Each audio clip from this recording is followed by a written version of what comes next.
Welcome to another edition of City Beat. For the Herald and Review, I'm Kenneth Lowe.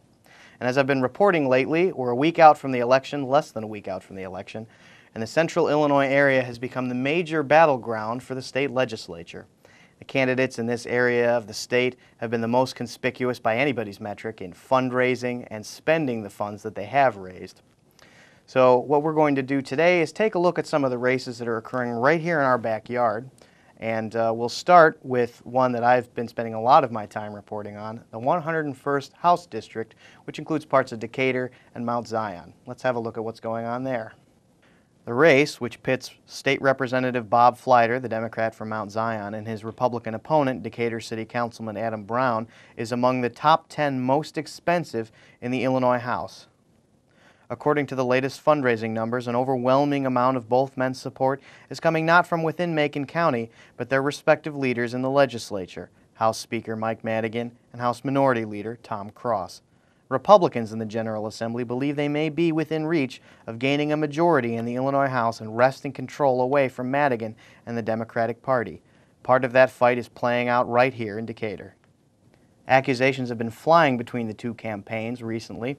The most recent spat between the men involves a radio ad Fleiter issued. Brown has called him out on it because the ad appears to accuse Brown of accepting a donation from a group Fleiter says protects undocumented workers. The group itself, which the ad appears to reference, has taken exception to that. Brown has called for the ad to be taken down. It should be noted that the group, which appears to have been referenced in the ad, has also donated to Fleiter's campaign in the amount of about $850 over the years. So that's what's going on in the 101st House District. If you're in it, I anticipate it's going to be a very close one, and a lot of outside money has been used, which indicates that the polls are probably neck and neck. So if you've got an opinion on the two candidates, get out there and vote. Another race which is going on right in our backyard is in the 51st State Senate District. Let's have a look at what's going on there. Though their contest has garnered less attention and both men have raised significantly less money than Fleiter and Brown, this is still a race that's among the top 10 most expensive in the Illinois Senate.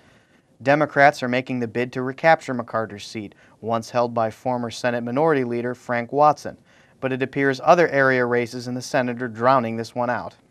Now, obviously, besides the races happening in this area, there's a lot of other stuff on the ballot. One thing that's getting a lot of people's opinions flowing freely is the Macon County sales tax. It's a 1% increase on the local sales tax, which would go directly toward funding schools. Not teacher salaries or anything, but school construction, capital projects. There's plenty of literature out there, and our own reporting in the print edition has covered it pretty extensively, so if you have an opinion on that or if you want to form an opinion on that, I strongly encourage you to check out the Herald and Review's website.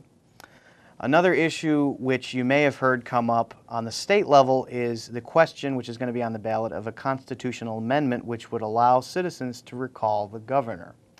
We all know what probably started that, but without getting too much into the details, because it is a very thorny issue, we haven't reported on it as much as maybe we could, and one of the reasons is because the local races here are so contentious and have taken up so much of our time. But the other reason is there doesn't seem to be very much support for the constitutional amendment among pundits, watchdogs, and other experts. It does require that legislators on both sides of the aisle, a certain number of them, approve of recalling the governor once citizens vote for it. And actually, the American Civil Liberties Union has called into question whether or not it's actually constitutional. So whether or not it passes, it's probably going to be tied up in court judiciary for a very long time. So that's what's happening in the city this week. And I realize that the name of this segment has sort of become a misnomer lately, as we've been focusing a lot more on state legislative races than local stuff. But I do promise you that the reason I've been doing that is because these races are very important, and the central Illinois area really is the area where the fight in the General Assembly is probably going to be decided. So for that reason, I've been dedicating a lot of coverage to it, but I promise that soon we're going to get back to municipal issues just as soon as Tuesday is over. And until then, that's what's happening in the city this week. For the Herald and Review, I'm Kenneth Lowe. Get out to the polls, and I'll see you after Election Day.